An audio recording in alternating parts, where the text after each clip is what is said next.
और इन सारे अटैक्स पर इजराइल के पीएम का एक बड़ा बयान सामने आया। ईरान ने बहुत बड़ी गलती करी है, कहना नेतन्याहू का। तो देखिए, इस पूरे मामले पर लगातार बेंजामिन नेतन्याहू नजर बनाए हुए हैं और ईरान को इसका अंजाम भुगतना होगा, ये कहना है नेतन्याहू का।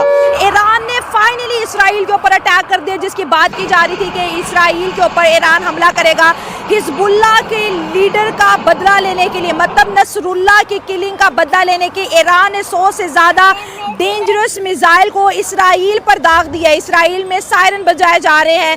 अमेरिका के अंदर इमरजेंसी मीटिंग जो है कॉल कर दी गई है। मुस्लिम दुनिया बेबसी की मूरत बनी है और इसराइल के जंगी वहशी जराइम सारी दुनिया के सामने है। इसराइली बर्बरियत अपने उरूज पर है। इसराइली वजीर आजम नेतन्याहू ने अपने मजमूम अज़ाइम का इजहार किया है और बिल्कुल बरमला वाज़े लफ्जों में उसने ये कह दिया है कि ईरान में कोई जगह ऐसी नहीं है जहां पर हमारे हाथ ना पहुंच सकें। हाथ बड़े खराब हो जाने थे और खराब हो रहे हैं।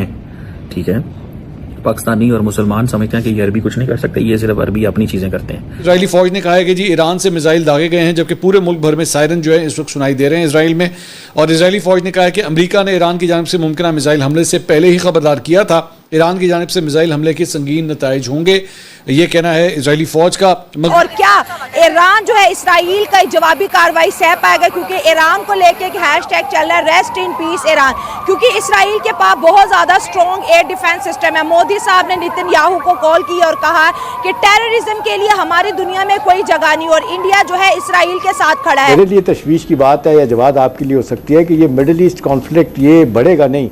अभी देखें, जो इसराइल ने बड़ा वाज़े तौर पे कहा है कि जी ईरान का कोई शख्स हमसे महफूज नहीं है। इनडायरेक्टली उन्होंने आयतुल्लाह खुमैनी को भी शहीद करने के बारे में एक किस्म की बात की है। मुस्लिम वर्ल्ड इस वक्त बहुत ज्यादा परेशान है, क्योंकि इसराइल, लिबनान, गजा और अब जो है ईरान की जानिब तेजी से बढ़ता हुआ दिखाई दे रहा है। क्या ईरान का एग्रेशन इसको ले डूबेगा? अच्छी बात नहीं है। अच्छा, क्योंकि लेकिन ईरान जो अपने डिफेंस में ये कर रहा है, एक लिहाज से देखा जाए तो ये पूरी दुनिया के लिए जो है ना एक वो बड़ी खबर है। अच्छा, बड़ी खबर से मुराद ये है कि इसके असरात जो है वो पूरी दुनिया पे मुरतब हो सकते हैं। जिस तरह जापान पे हमला हुआ था, हिरोशिमा और नागासाकी पे, उसके असरात आज तक मौजूद हैं। वहाँ पे लोग अपाच पैदा हो रहे हैं, लंगड़े पैदा हो रहे हैं। तो ये कोई न्यूक्लियर अटैक थोड़ी है, कोई एटम बम ईरान ने इसराइल पे थोड़ी ना चला। ये तो मिसाइल का अटैक है जो कुछ एरियाज को टारगेट करेगा, उनकी मिलिट्री बेस को टारगेट करेगा। लेकिन ये मिसाइल क्या इसराइल को नुकसान पहुंचा सकते? टेक्नोलॉजी में बहस, एयर डिफेंस में बहस, एयर डिफेंस, उसका एंटी एयर डिफेंस सिस्टम इतना ज्यादा स्ट्रॉन्ग है। तो आपको नहीं लगता कि ईरान ने जल्दबाजी कर दी नसरुल्लाह का बदला लेने में? देखें, जो इसराइल है वो इस वक्त पूरी दुनिया से मैं समझता हूँ आगे जा रहा है। वो इस वक्त AI में भी हमसे बहुत आगे है। अगर आप अमेरिका से भी आगे देखें तो इसराइल उससे बहुत आगे जा रहा है। इसराइल के साइंटिस्ट इस वक्त टॉप पे हैं, जो कि उनका एयर डिफेंस जो है उसको पूरी तरह से इतना उन्होंने ताकतवर बना दिया है कि पूरी दुनिया उनका मुकाबला नहीं कर सकती है। सही हो गया। और इसराइल का अगर हम देखें तो वो साइकोलॉजी के लिहाज से भी हमसे बहुत आगे जा रहे हैं, जिसकी वजह से किसी भी मैदान में वो हमसे जो है ना वो बाजी लेके जा रहे हैं। एजेंसियां बड़ी स्ट्रॉन्ग है, मुसाद घर में घुस के मारती है और पता भी नहीं चलता। बहुत स्ट्रॉन्ग एजेंसियां। मैं समझता हूँ कि वाकई ईरान ने जल्दबाजी की है, लेकिन अगर हम एक वे में देखें तो ईरान ने अपने डिफेंस में ये सब कुछ किया है। क्योंकि गुस्से से 100 मिसाइल चला देना, आपके 100 मिसाइल उन तक पहुंच ही नहीं रहे। आप देखिए, उनके पास आयरन डोम है, उनके पास लेटेस्ट टेक्नोलॉजी है। अब बदले में इसराइल आएगा तो ईरान कैसे खुद को बचाएगा? देखें, अगर उन्होंने 100 मिसाइल वहाँ पे दागे हैं तो मेरा नहीं ख्याल कि वहाँ पे कोई एक आध मिसाइल भी जो है वो इसराइल का कुछ बिगाड़ पाएगा। उनका एक भी नहीं बिगाड़ पाएगा।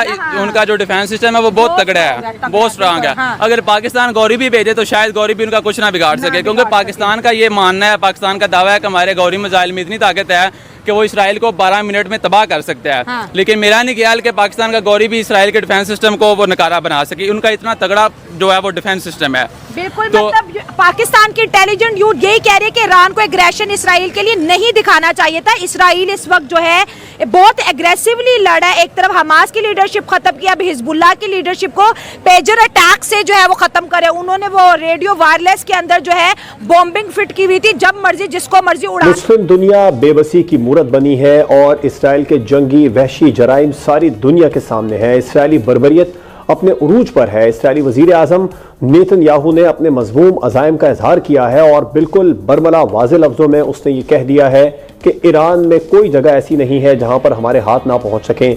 गुज़िश्ता दिनों इसराइल की जानिब से हमला किया गया था बैरूत में, लबनान के दारुल हुकूमत बैरूत में। वहां पर हिजबुल्लाह के सरबरा हसन नसरुल्लाह को शहीद कर दिया गया था। और उसके बाद में यहाँ पर कार्रवाइयाँ रुकी नहीं है इसराइल की। इसराइल ने आगे बढ़कर यमन में भी कार्रवाइयाँ की हैं और यही मुसलसल कहा जा रहा है मुसलमान ममालिक की जानिब से कि खित्ते में कशीदगी बढ़ रही है। और तुर्किया के सदर रजब तैयब एर्दोगान ने भी इस पर अपना मौक़िफ़ दिया। उन्होंने कहा कि मशरिक़ वुस्ता में कशीदगी जंग की आग को मजीद फैला रही है। नेतन्याहू को अपने जंगी जराइम को रोकना होगा। गजा के बाद बैरूत और उसके बाद में अब यमन के शहर हुदैदा में भी बमबारी की गई है। हुदैदा की बंदरगाह को निशाना बनाया गया नेतन्याहू की फौज की जानिब से।